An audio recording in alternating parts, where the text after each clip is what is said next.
While Chris is bringing up my presentation, I wanted to take the opportunity. Bill, would you stand up for a second? Our room's kind of divided in half. For the NRCS employees, Bill Payne is our grazing TSP. So when you work with a landowner and you sign them up for a CPA and a DIA for grazing, more than likely Bill Payne's the one that's going to write that for them. For the private landowners, for you all that as you're going through the process, if you want to work with NRCS, or if you want to do it on your own, and you want to have a grazing plan, and to be honest, we've hired a lot of new employees because we are just swamped. We are doing more business now than at any point I've ever seen in my career. You can hire a TSP to write a grazing plan for you. So it's a great opportunity to get an expert. Bill has honed his craft, not only here in the United States, but in New Zealand as well. So it's a great opportunity that you can get somebody to come out and write a grazing plan. And I'm going to talk about the planning process briefly, one slide worth. But there's a great opportunity to get, whether it's NRCS or a TSP, to come out on your farm and write a plan that's catered uniquely to your operation, both where you're at and in where you want to go. So, and that's kind of what we're going to talk about today. And then as you get broken up into your 8 groups, about 11 o'clock, you're going to have NRCS or KACD employees. Ask them questions. Ask them honest questions. I always get, talk to me about financial assistance, and I'll have a slide for financial assistance. But, talk to those people. You have about an hour today, plus lunch, and then the rest of the afternoon. So whoever's in your group, get to know them and just say, hey, tell me about state cost share. Tell me about, for the ag agents in the room, if your county handles it, tell me about CAPE. Tell me about EQIP. Tell me about Conservation Stewardship Program. As an opportunity that if you have something you want to implement on your farm, to get some financial assistance to do that. So, what we're looking at, and the reason you're here, is to sharpen your tools. We all need to take an opportunity and learn a little bit more, take what we have and improve it. My grandfather always said, slow down, you need to take some time to sharpen your tools. It was a long time before I meant that was metaphorically, because he would hand me a file and an axe. But now as I get a little bit older, I begin to understand what he's talking about. So what the NRCS does, Conservation District employees do, is we're going to go through a planning process. And, we're going to look at, with you, cooperatively, what are your concerns? If you call us and say, hey, I have a problem with, and insert your problem. Maybe it's that you've turned your 10-acre pasture into a mudlot through winter feeding. What do I do now because we're entering into April and there's nothing but weeds that are going to grow? Okay, that's a good opportunity or a problem. Where do you want to go? Every one of you has a goal, you have a dream, you have objectives, you have a business plan, however you want to describe it. What do you want to do? What do you want to do now? What do you want to do in 5 years, 10 years? What do you want to leave to your grandchildren? This is your opportunity to sit down and craft a plan. Bill sent me one that he wrote, I don't know, a month ago. It was 150 pages. Fantastic. You can go through what forages you have. Where do you want to go? Donna's done an amazing job, and I hope you paid attention, because when you get your scenarios, the very thing she talked about, matching the forage availability to what your livestock need. When are your cows calving? What do you want to do if you want to do warm season grasses? Where can you fit those in on your farm? Jimmy showed the curves, and you've seen the curves in other slides, filling in that summer slump. So you can say, right now I like what I've got. I know it's Kentucky 31, but in 2 or 3 years, could we get a few acres of native warm season grasses? Could we get novel into fight fescue? Could we get a field that's an annual, maybe sorghum Sudan? That's your long-term plan. That's what I want to do in 3 years or 5 years or 10 years. And then you can go to the Conservation District and say, hey, I've got this plan, and this year I'd like to do sorghum Sudan grass. Can I rent your drill? So instead of having to go out and buy a drill, lo and behold, in the county, you've got a drill that you can rent. Now, not every county has one, but they can point you in the right direction where you can get a drill. Maybe it's at Southern States. So instead of making these major investments on your farm and having to buy a $10,000 piece of equipment, you can rent one for $55 a day, buy the seed that you want, and in a day have that installed, implemented on your farm without a major investment on your behalf, yet you're able to reap the benefits with your livestock. We're going to talk a little bit about our field office technical guide.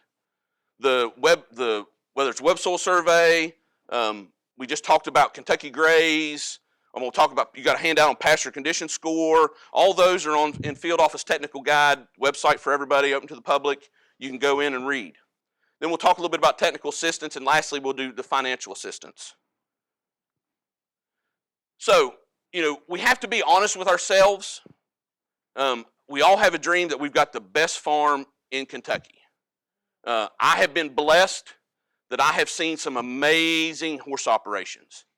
I mean, Kentucky Derby winners, and it's beautiful to watch them pay people to walk in front of a mower to pick up sticks so there's no chance of a stick being shot out of a mower and injuring a horse. Amazing. Beautiful. They're the ones you see on the calendars. And Jimmy takes photos of those and produces a calendar. So, I mean, amazing. And then I've seen places that I was there because the Division of Water has cited them for a notice of violation because what should be grass is all mud and manure, and then it's run through and down the street of a subdivision. How do I fix that? And it's not easy. How do I address 426 dairy heifers on 22 acres? It's not easy, and it took years. So we have to be realistic of where we're at. So you all have pasture condition score. That's a booklet. You've got the sheet, which is also in the booklet. So you can start with that, and then you've got a third document that number one is the soil suitability groups that Jimmy talked about, and then number two are our categories of plants, desirability of plants. My recommendation for all the landowners, pick a pretty day, pick a Sunday when you've got your grandkids with you, pick an afternoon that you're just like, you know what, I want out. I want whatever I'm doing, I want to change of pace, and I just want to walk through my fields. Take that sheet and answer questions. If there's only 10 questions, how much compaction do you have? How many animal trails do you have? Do you have desirable forages? And it's going to go through a score. It's not, 100's not good and 60's not bad. It's just a number. Where that number comes into play is next year, take soil tests and do lime and fertilize. And then about the same month, I always recommend about May and October, take another walk through your farm and say, okay, I spent this much money on lime and fertilizer, and I went from a 21 to a 29. Once again, that's not saying that you went from failing to succeeding, but it shows that you spent some money, you've done some work. Maybe it's as simple as you went from one pasture, continuous grazing, to 3 pastures, and you rotate them, every 10 days. What did the score change? You did something, and it's a way to evaluate what you've done. If you spent money, it's an economic tool. I spent money and I saw a significant improvement. Or I've decided that every 10 days I'm going to go out, I'm going to open a gate, and I'm going to walk with those cows as they go to the next field. And my score will jump 6 points. Some of it's impacted by weather. Some of it's impacted by temperature. Somebody may get sick and for a little while they can't open that gate. Okay, your score may go down. And you're like, well, that was the year that I broke my leg. Okay. Take a push pin and put them on the barn wall. If you've got a notebook that you keep in the cab of your truck, keep track of these so that you have the ability to say, I did this and I saw improvement, or I didn't do this and I saw detriment, as a way for you to quantify the changes you're making on your farm, and then to help you as you look through the booklet, there's pictures and guides and descriptions and all that. But right now, you have to be honest about where you're at. Your goals and objectives, everybody's got a dream. I mean, that's the beautiful thing about farming. What can you do with a minimal amount of cost? Like everybody, finances are tight. So where can you get the biggest bang for your buck? And then what improvement do you see from that? Okay, what can you do to generate additional revenue? We just finished up an example that if you're right now continuous grazing and you're getting about 30% forage utilization, and you set in motion a rotational system using temporary electric fence that Jeremy showed you yesterday, and maybe some temporary waters, and maybe 1 or 2 permanent waters to take weather and climate and everything into consideration. How much revenue can you get if you effectively go from 30% to 60% and double your carrying capacity? Now, I say that to be careful. Don't go out and immediately buy double the number of animals. Maybe do 20% increase. And then say, well, I still got grass, yet I'm having to remove them. Okay, maybe I could use 2 more head. But it's an idea that what can you do that will generate additional revenue? And then lastly, what would you like to do, but you need additional support? Whether it's technical, you need an expert to come out and say, you've got a lot of this weed, and this herbicide will get rid of it. Maybe it's mechanical work. I need a piece of equipment to remove. They showed the example from Virginia, which is a tremendous slide, when you can see one neighbor to the next. The differences you can make. I may need some mechanical equipment to come in and remove some cedars that are taking over this hillside. And if I do that, I gain 5 extra acres of pasture. Now that's not an immediate, the day the mower comes, I gain 5 extra acres, but over time you can increase your pasture. Or lastly, maybe it's financial. I would like to put in this grazing system that I saw at the grazing school, and I'd like to be electrified so I can have the extension cord concept, so I can set temporary fence everywhere, so I can stockpile forages and I can bale graze. I just don't have the money right now to sink $3 or $4 or $5 or $6,000 in fencing supplies. Boy, I wish I could get some assistance for that. And then when you're in your group, you can talk to somebody about state cost share, equip, and all of a sudden now there's some avenues, and none of them are quick and none of them are easy. I mean, you are dealing with the government. But within a matter of a few months, you can navigate the process of application, maybe up to a year to go through application ranking, obligation. But all of a sudden you get a call and says, hey, I need you to come in and sign your contract today. And you're like, what does that mean? Well, after that day, you go out and buy your materials, install them. We can still come back and give you the technical assistance, and we'll reimburse you after you've installed it. If it's state cost share, you come back and work with your district, and they would eventually write you the check. So, kind of imagine your farm in that standpoint. And then if you are working with NRCS, we have a 9-step process. We got a lot of forms, a lot of documents, but we're still looking at this same process. They're going to have a page of notes that they're going to say, now what would you like to do? Well, you'd like to leave this for your grandchildren, okay? Their goal was to leave their farm for their grandchildren. And so there's going to be if you're new to this, there's going to be a case file. And every year as you do more and more and more, that file gets thicker and thicker and thicker. And then eventually the binders won't expand anymore. So we buy you another binder and we just keep rolling on. And we'll say 2022 through 2028. And then we just keep rolling right along. And it's amazing if you can go in these offices for these multi-generational family farms that they just have to open the drawer. And I can go back and look at hand-drawn designs from the 60s, from the 50s. And it's amazing. If any of you here was a teacher, you know how handwriting changes. And I love to see those that have either been through a penmanship class, maybe at some point in their career they were a draftsman, and an amazing penmanship. And these hand-drawn, once upon a time, obviously we didn't have the internet. For the young people, there was a time that the internet didn't exist. So just that you all know that. So you would send to Houston, Texas, and you would get the aerial images, and then they would create that into a map, and then somebody would sit with a rapidograph pen and draw everything out on a map. And you went real slow because if you made a mistake, you had to toss it in the trash and order another one. So if you want to go and you can talk to them about who owned your farm before, you can look at what was installed maybe in the 50s, maybe in the 60s, maybe in the 70s, of what improvements were made on your farm. Old tile drainage maps, and you can look exactly where those tiles are. I mean, it's fascinating what information is available to you. Here's some examples. We talked about bale grazing yesterday. This picture was taken in March. Those cows, as you can see, are out in a field, yet they're not covered in mud. They don't have manure hanging off the udders. The calves can go under the wire. There's a lead wire right here. The calves, if you look, they're already over eating hay ahead of their mamas. They'll curl up against those bales at night to stay warm, and then they'll dance around them and jump and play during the day. Mamas are clean and dry. You can see where the bale ring has been. That's all the hay that's left. So that's bale grazing.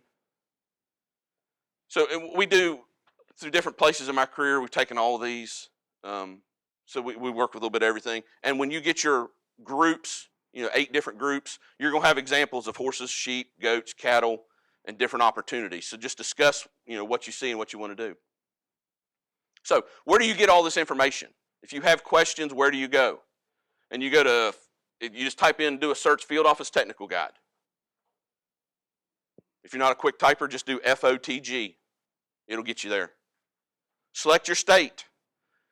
If you want to know if you've moved, and you're like, well, in Wyoming we did this. What do we do in Kentucky? Well, you can take Wyoming standards and Kentucky standards and say, okay, the real differences are, seeding rate or climate or rainfall. But you go to Field Office Technical Guide. Anybody can go there, and you start through. If you want to know here's a description, and then if I want some information, where do I go? You got 5 sections. Pick your section. For us, the forage suitability groups that Dr. Henning and I were talking about, that's in section 2. Most everything else you want is going to be in section 4. Your practice standards, Kentucky Graze, pasture condition scoring, functional groups, engineering designs, a little bit of everything. You go to section 4 and you can see you've got an index of everything there. Conservation practice standards and support documents for the NRCS employees in the room. They know this, not as well as the Bible, but pretty close. And then secondly, they know the ecological science tools. Because I'd like to say that it's all important. These are the only ones that really matter because it's grazing. To the NRCS employees, there's 2 pages and about 50 different tools that NRCS employees and Conservation District employees use to get information for you, the farmer. They may do a stream evaluation. They may do a wildlife. If you tell them that I got this beef cattle farm, but boy, I sure do. I grew up in Georgia and I love to hunt quail. We can work with that. We'll do a wildlife habitat evaluation. We'll do WinPST to look at the threats and potential concerns with pesticides. If you say, I want to do this, but my neighbor, they've got beehives. Well, we can work with that. We've got a tool to help you help your neighbor by not killing their bees. For me, my special area is Kentucky Graze. Right here, Kentucky Graze 2022. That's the work that Dr. Henning did. In 2021, we published it. Everything gets published on October the 1st. So to make everything consistent, our fiscal year starts. So whoever's ranking you and planning you, if it begins after October 1st, all the information is consistent. So the work that was done in 2021 gets published in 2022. And I've got a lot of work to do between now and October 1st to be ready for that rollover. Here's your introduction, and here's your directions. So if you're like, okay, I saw that, and I've got these slides, here's a written description of how to use it and what it all means. Pasture condition score guide, you've got that. Pasture condition score sheet, you've got that. Somebody asked me earlier about the old version of Kentucky Graze. We still have it because if you did some planning prior to 2022, and you're like, well, I want to compare apples to apples, that's fine. We've still got the old tool down here. That was a 2009 version, and so you can go back and use the same versions. So all the math is the same, all the forages are the same. If you want, I've done all this work. Now, what improvements have I seen? Well, you can go back and pull that. I've got like 3 slides, so I'm almost done. Here's examples. If you want mesonet sites, all this is available on FOTG. And then lastly, I'm going to finish up web soil survey. When you get to your groups, you saw yesterday web soil survey maps with Dr. Smith. This is where you go. You just type in web soil survey, and this is what the website looks like. Descriptions are real easy. And here's where we get to I grew up in West Virginia. So we called a valley, we called it a holler. If you drank Coke, Pepsi, Royal Crown, all that was pop. It was a dark liquid in a glass bottle. If you had a mess, we called it a GOM. So you got pasture and hayland suitability groups, forage suitability groups, and soil suitability groups, and they're all the same thing. Every state chooses a different name. It happens. You saw this yesterday. This is your area of interest. There's your quick steps. You get your soils map. And we can go through this. If you all have more questions, I'll be happy to show it to you. That's not a problem. But on the first page of the website, it gives all the descriptions how to get this.